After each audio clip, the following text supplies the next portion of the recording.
Hey, Dave. How are you? Hi. And in 2018, yes, I think there's a very good chance of that, certainly. Good afternoon, everybody. He's upstairs. I saw him upstairs not too long ago, so he is hard at work, certainly. Good afternoon, everybody. Welcome to the State Department. I understand we have some visitors from Austria here, so welcome. You're always welcome here. I hope you brought us some soccer tort. No? No soccer tort today. Robert, we got to work on that next time. Okay, well, I'd like to start the briefing today with mentioning something that is important to this administration. And President Trump has proclaimed January 2018 as the National Slavery and Human Trafficking Prevention Month. There are 25 million victims of human trafficking around the world. Trafficking in persons is a crime that's rooted in deception. People who are victims of this often fear that if they come forward, they will be punished.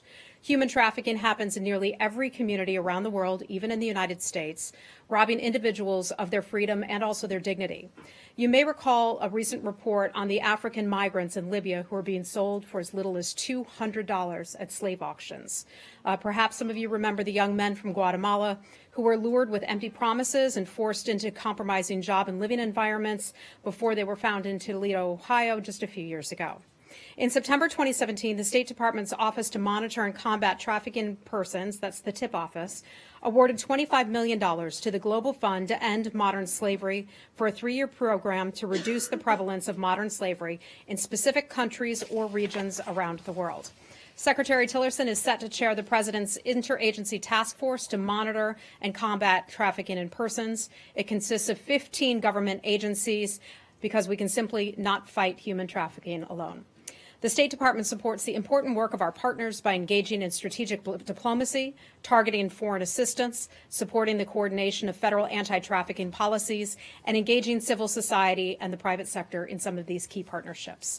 As the President has said, quote, "Our nation is and will forever be a place that values and protects human life and dignity. This month, let us redouble our efforts to ensure that modern slavery today comes to a long overdue end." So if any of you are interested in stories on that, I'd be more than happy to assist you. It's obviously an important matter for this administration. With that, I'd be happy to take your questions today. Where would you like to start, Mr. Josh? Sure. Let's start with Pakistan. Okay. So everyone is very confused about what exactly you guys are doing on aid to Pakistan. Are we cutting all of it off? Is it just security assistance? Is it just the $255 million in foreign military sales that was already announced, or are you doing something new? Okay. As you recall, a few months ago, we announced the suspension of $255 million in the foreign military assistance. It's basically the money that we would provide to Pakistan. Pakistan then, in return, uses that money to buy equipment, military equipment from the United States. That was all suspended. That was announced back in August. Today, we can confirm that we are suspending national security, we are suspending security assistance only to Pakistan at this time.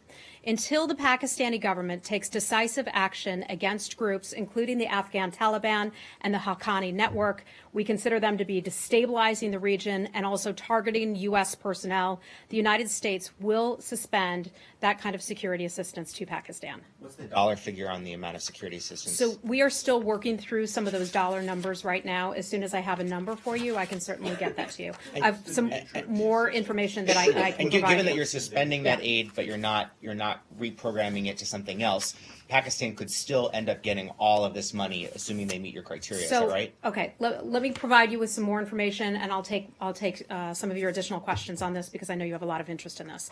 The President announced his South Asia policy in August of 2017. You all remember that.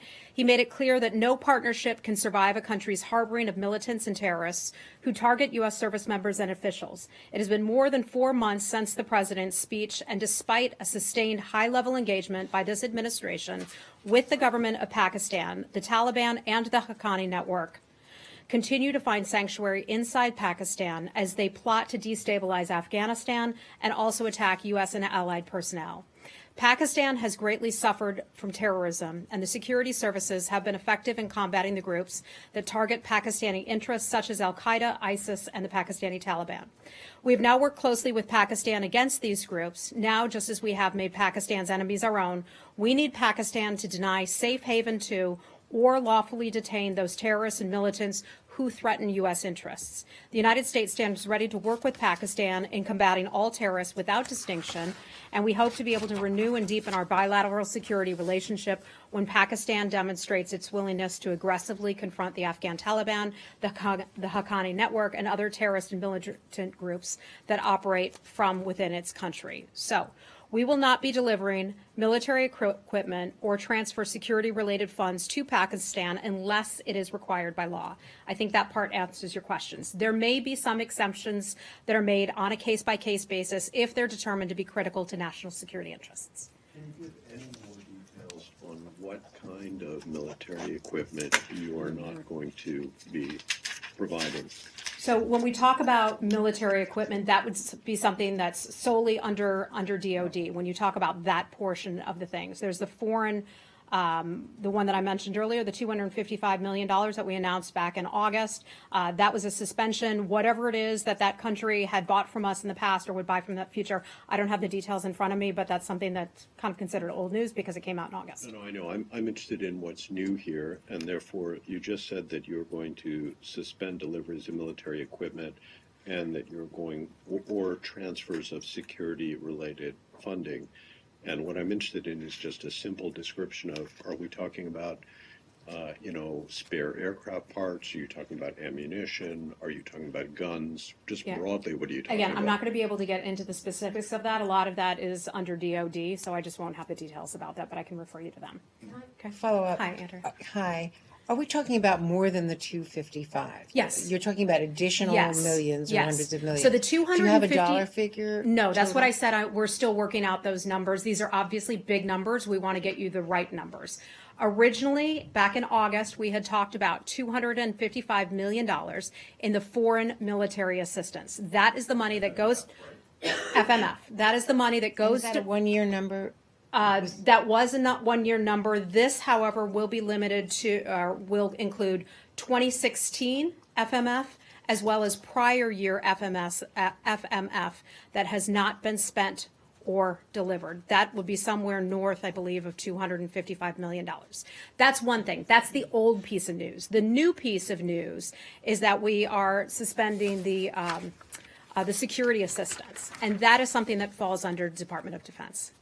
And have any of the recent attacks in Afghanistan, some of which have resulted in the deaths of Americans, been attributed to groups to Haqqani and other groups that are harbored by Pakistan? Yeah, I mean, that is certainly a fair question, and some of that would be under intelligence, which I wouldn't be able to get into, and some of that would be probably still under investigation by the Department of Defense. Well, I guess I'm trying to figure out how this evaluation was reached.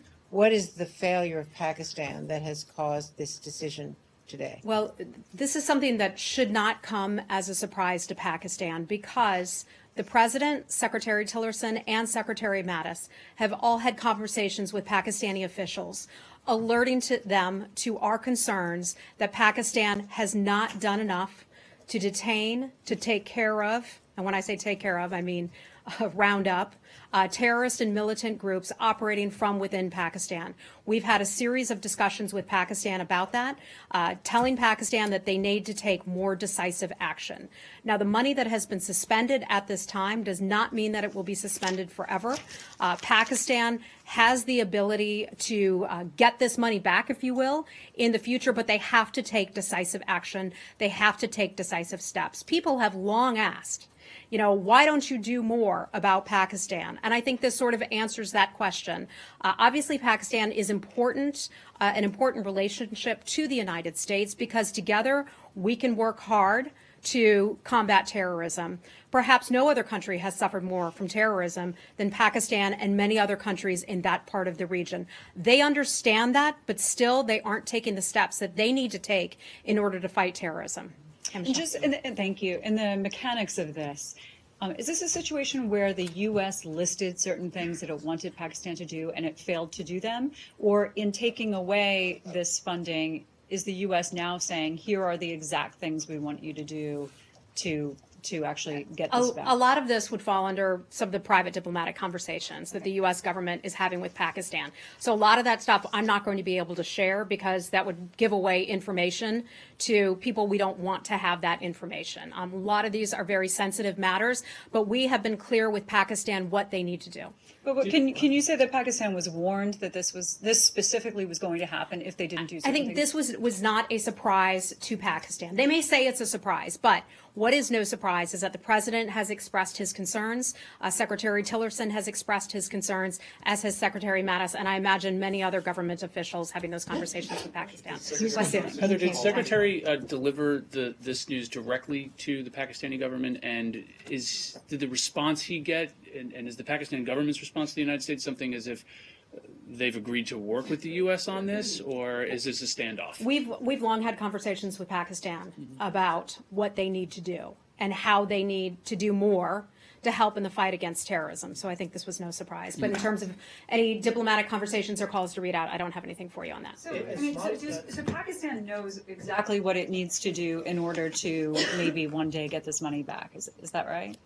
I would think that they would know that. I mean, there have been a series of conversations. This president rolled out this strategy, the South Asia strategy, back in August, making it clear in some pretty tough words. Remember, some folks had criticized us for being blunt with Pakistan. Some people had criticized us for not being blunt enough with Pakistan in the past. So I think this administration has spoken very clearly in terms of what it is asking Pakistan to do. Has Pakistan told you that it's not going to do it, or has it just failed to do it so I don't far? have any information coming back from Pakistan at this point. After that speech, Heather, the president had tweeted his thanks to Pakistan for their cooperation on many fronts. Secretary Tillerson and Mattis both have had visits there that seemed successful. What changed in the last week that you are making this announcement now? Was it the president's I don't know that tweet? anything necessarily changed. With a lot of countries around the world, we have complex relationships. We talk about it in the sense of a marriage. Some days you have better days than others. I've made that reference. I've made that reference before.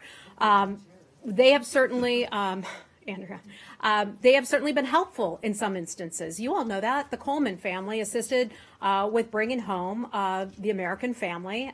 He was Canadian, she's American, but the family from Pakistan. And we appreciated their help on that. But again, there are concrete steps that Pakistan needs to take. Follow up Yeah. on that. When the president tweeted on Monday, was he previewing this announcement? Or I was this don't announcement have a the tweet right in response? front of me, so I'm sorry. Can you clarify one small point? Sure. That in most of the statements and the answers, Afghanistan gets mentioned. Is this also, are you also looking at the cross-border terrorism towards India and also 2008 Mumbai attacks in which 6 U.S. citizens were killed? And nothing, Pakistan hasn't done anything to bring them to book? Well, we have certainly expressed our concern about the mastermind of the 2008 Mumbai attacks being let out of house arrest in Pakistan. To my knowledge, that has nothing to do with that. There is a $10 million reward out for, I think, information leading to his rearrest, the person who is the mastermind of the Mumbai attacks who was let go in Pakistan. So we've been very clear about our displeasure with that individual being let go, and that's why we like to remind people that there is a $10 million Rewards for Justice program out for him. Can we move on? Okay. Just two more things. Go ahead. It's not a surprise that you're doing this. As you point out, the president had telegraphed this possibility. You informed people on the Hill yesterday. Why, as a practical matter, are you not able to provide even a rough estimate of the amounts? Because they're numbers that we're still working through right now. Yeah, but These why are is that different so pots hard? of money. Yeah. Some of this comes through the State Department, and some of it is money that's tied into the Department of Defense. I can't speak to the Department of Defense and its pot of money right now, so I can just refer you back to the Department of Defense, and perhaps they can answer that. And then secondly, you said that you would provide exceptions based on certain criteria. Mm-hmm. What are those criteria? I mean, I think you said, national security necessity, but how does one know, if you can't give us a number, and if you're willing to make exceptions, how does one know that you're actually going to do or withhold a significant amount of money here? Well, I think when we talk about how some of this is dependent on the national security situation, some of that is just going to be evolving over time. And determining, because you have to be fluid in any kind of environment where you're going after terrorists in a counterterrorism environment. So some of that is just going to have to be fluid. So But in other words, you can't actually commit that you will actually suspend any of it because you can issue waivers. Well, look, I think it would be an unfair jump too far to say that money would not be suspended. We are announcing today that money will be suspended, but naturally, any administration in this kind of environment would need to have some flexibility, and I think it's just that kind of flexibility that is built in. I'll get you more information as I can provide it to you. Okay? Can we move on? Should we move on? Sure. Yes. I see. Hi, Heather. On Tuesday, I asked you about the status of Jerusalem, and you said that it is a final status issue. Then the president tweeted almost like an hour or so thereafter that Jerusalem is off the table. Could you please clarify your position on Jerusalem? So I think what the president was referring to when he said Jerusalem is off the table, he meant that the United States has now acknowledged that Jerusalem is the capital of Israel. That is what the president meant, I understand, by saying Jerusalem is off the table. So I still don't understand it. So on this issue, I mean, the whole world recognizes East Jerusalem as occupied territory. And we asked you. We're going back to this again, huh? Well, because it is an issue that that will continue to go on. Wait, look, And we are not taking a. I just want to understand what is the U.S. policy? What is the State Department's position on Jerusalem? Is it occupied or is it not occupied? We are not taking a position on the borders, on the territory, or on the sovereignty. Those are final status negotiations. Those are negotiations that would best be arrived at through the various parties. Okay, I want to ask you another question. Also, the United States ambassador to the United Nations, Nikki Haley, said that the United States would cut off aid to UNRWA until the Palestinians go back to negotiations. It is confusing because UNRWA was established in 1949 before there ever was any Palestinian polity or PA or PLO or anything like this. It was to deal with Palestinian refugees that were, that came into being as a result of the creation of Israel. So, what is your position on UNRWA? Because that is completely independent of any political expressions of the Palestinians. Yeah, well, certainly they have played a valuable role in the past to Palestinians, but I don't have any updates for you on this, on the status of that or what might be done with that in the future. Because the United States is the biggest contributor to I understand. UNRWA. And, UNRWA looks after 5 million, maybe 6 million refugees, I understand. mainly in Jordan, Lebanon, Syria. They're not even, in the West Bank. I don't have any updates for you at this time, but what I can tell you is that to the President and to Ambassador Haley and to Secretary Tillerson and to Mr. Kushner and Mr. Greenblatt as well, getting the Palestinians and the Israelis to the table to discuss a peace process so that those children you speak of can live in peace, not live in terror, not have any side foment terror whatsoever of any sort, so that they can live in peace. Hopefully both sides will now come to the table and have some conversations about that. You recognize that this issue is totally independent of Palestinian political behavior. I understand that, but we would like to get both sides to the table. Right, and just one last thing, and pardon me, Andrea. I wanted to ask you about the Israelis killed a 17-year-old boy yesterday. Would you consider that to be an excessive use of force? Yeah. Or during a demonstration? Well, I'm not there, so I don't have all the details about what happened on the ground. In any situation like that, especially with a minor child, that is a terrible loss. A minor child is, certainly. I don't have anything more specific for you on that matter. We are always concerned about the appropriate use of force being used on the part of government officials or any kind of law enforcement. If I have anything more on that for you, I'll get it to you. Yeah. I've been asking now for 3 days of multiple people to clarify what Ambassador Haley's comments in response to the question about UNRWA meant.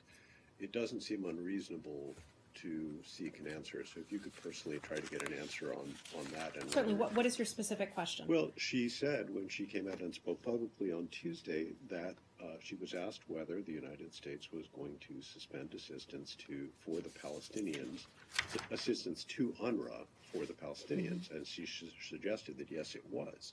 And there's a big distinction between money that goes to help Palestinians via UNRWA, right, and money, say, to the Palestinian Authority, right? And so I've asked this question literally since Tuesday, and I've gotten like zero clarity. And it seems to me that somebody within the administration ought to have a position on whether you're going after the UN-related funding or not. That's why I said to you that we don't have any updates for you at this time, but I'll see if I can get an answer for Thank you. you. Okay. One detail, Andrew. and I Yeah. apologize, one Not at all. detail to You're so follow up patient. on Pakistan. What about continuing to reimburse Pakistan for the money that they spend on counter-terror operations, which we have been doing? Are you suspending that as well? I believe that falls under, let me double check this, Robert, if we could double check that, I believe the money that Andrew is referring to, the reimbursable money, I believe that is under DOD and that pot under DOD, Coalition And Support Funds. is that included in this suspension or not? Yes, It is? yes. So we will not be reimbursing them for counter-terror operations in these Northwest Now, Territories? again, and there may Wardak be and there along may the be some border? exceptions, and double check me on this because we're getting a lot of this information just in shortly before we started the Understood. briefing. Okay, so But give us a maybe little. if you could get back to us today with some kind of a breakdown of what is covered and what isn't, that would be helpful. Yes, we're not going to be able to get into specific dollar numbers because all of that is still being figured out. Some of that is handled under a DoD fund, not the State Department fund, but we can get you the most from here. Okay. Thank you. Hi. Yesterday, the Kurdish and Sunni parties boycotted the Iraqi Parliament, so there was no quorum. Afterwards, the Speaker of Parliament gave a press conference and said the Parliament and Prime Minister need to decide the budget by consensus and not by the Prime Minister simply saying something. So there needs to be a consensus that's reached. And secondly, he said that relations between Erbil and Baghdad should return to their pre-referendum status and punitive measures should end. What's your view of that? I think, Laura, one of the things I first want to say to you, you and I have talked a lot in this room about how Erbil and Baghdad should sit down and have face-to-face conversations. I was pleased to see a picture on Twitter earlier today of some Kurdish and Iraqi central government figures sitting down and actually having those conversations. So you know what that proves? That proves that the Iraqi government certainly does not need the U.S. government to help them hold hands. They did it on their own, and we're really happy to see that those conversations are really starting to take place. So that's the first thing I just want to highlight. They are talking. Okay, so that is certainly a success, and we are pleased to see that. In terms of your question, our position just remains the same. We continue to urge our friends in Baghdad and Erbil to have dialogue about these matters, to reach an understanding over any outstanding issues that are in accordance with Iraqi law. Yes, but the Kurdish delegation consisted entirely of Kurdish opposition parties, which have denied the Kurdish media, besides their own media, access to any information. They're not briefing them. And what would you think if Vladimir Putin invited the Democrats to go to Moscow and talk about important issues? It's not the Kurdistan regional government. What would I think if what? If Vladimir Putin invited the leadership of the Democratic Party, i.e. the opposition, to come to Moscow and discuss some important issues existing between Moscow and Washington. Would you consider that satisfactory? Look, overall, and I'm not going to get into that hypothetical. I wanted to hear that from you again because it was entertaining.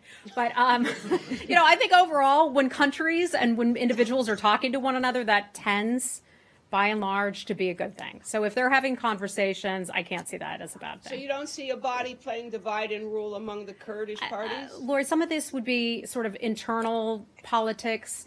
And just as I would not expect them to weigh in on what our Congress does or some of our negotiations between the White House and Congress, I don't want to weigh in on those things either. Okay, should we move on? Okay. Yeah, okay.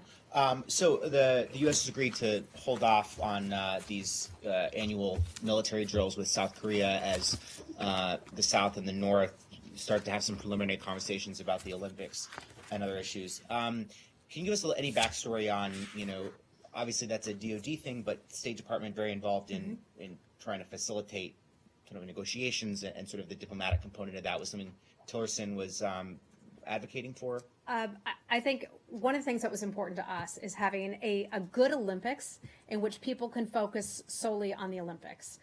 The president, our president, President Trump, and also President Moon had a good conversation earlier today. They agreed that dialogue between the North and the South would actually be a good thing. That's something I've been saying for a couple days now, that when neighbors talk, that's not necessarily a bad thing. That kind of goes back to what Laura was just talking about in Iraq. When neighbors talk, especially about the Olympics, we don't see that as a bad thing. The fact that our president and that President Moon decided that it would be in the best interests of the Olympics and our government and our alliance relationship to hold off on having those exercises, military exercises right now, is certainly fine with us. That's the decision that they made. So to take what you were describing a step further about it being helpful for neighbors to talk, does the U.S. hope that a successful discussion between the North and the South about the Olympics could be a precursor to broader talks either between North and South on nuclear issues or between North Korea and the United States? I don't want to get ahead of ourselves at this point. We know that North Korea and South Korea are willing to pick up the phone. Neighbors can certainly pick up the phone and have a conversation about the Olympics, and they also have other issues of domestic concern that they certainly could discuss. We are in very close conversations and consult very closely with the Republic of Korea, an alliance member of ours. We have a good, long-standing relationship. Secretary Tillerson spoke with his counterpart, Foreign Minister Kang, just yesterday or the day before, I forget, overnight. So they had a good conversation as well. We are synced up very well with South Korea on this matter. Could that meeting that could potentially happen between the DPRK and ROK lead to something more in the future? Perhaps it could, but I don't want to speculate on anything in the future. The follow-up, Yeah, hi, Jane. Korea again. Hi. Yeah. Happy New Year's. And North Korea is preparing to another missile testing soon again. What if North Korea trying to launch the missile again soon? Is it still postponed? Jenny, why do you have to be the skunk at the party? We're doing okay here, huh? I don't know anything about potential missile tests. That would be, that would be an intelligence matter and a hypothetical. So I don't even want to get into that at this point. We have announced, there's certainly been some progress made, and the fact that North Korea and South Korea are willing to talk to one another just fine with us. Do you know that Senator Lindsey Graham said that recently, if North Korea comes to Pyeongchang Olympic, then U.S. will not attend? Look, I know that we are looking forward to participating in the Olympics. We have a lot of athletes who've been training a very long time in order to do this, and they look forward to being a part of the Winter Olympics. You know that the North Korea is terrorism risk, and also North Korea is a human rights abuse. So those kind of country, very dangerous country. I know that the Republic of Korea takes good care of its allies. I don't think so. We are a strong ally of the Republic of Korea, and we look forward to participating in the Olympics. The South Korean government paid. Okay, I'm going to move on then. Arshad, you had something else on this? Yeah. Well, North Korea. I mean, how is it that you have not essentially caved to the North Koreans on this? They repeatedly ask you to not do exercises. They repeatedly have asked for this specific exercise to be postponed and put off.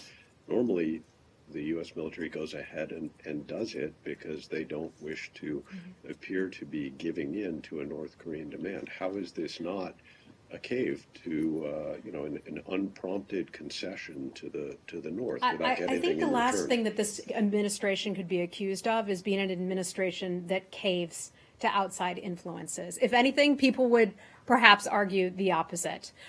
This is a measured approach that the United States has taken.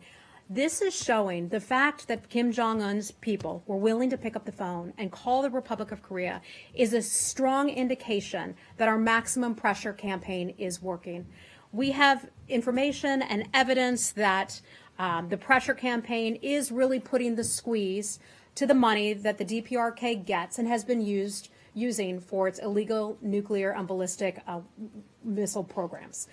So we know that that is having an effect. Without that maximum pressure campaign that is led by us, but many other countries are a part of it, we do not believe that phone call would have been made. If some people want to look at that as, the U.S. not succeeding, that's their choice. But we know the facts are that the entire international coalition is behind us in this pressure campaign, and it is working, and we're pleased with where this is going right now. So why aren't you keeping up the pressure by proceeding with your regularly scheduled military exercises with your ally?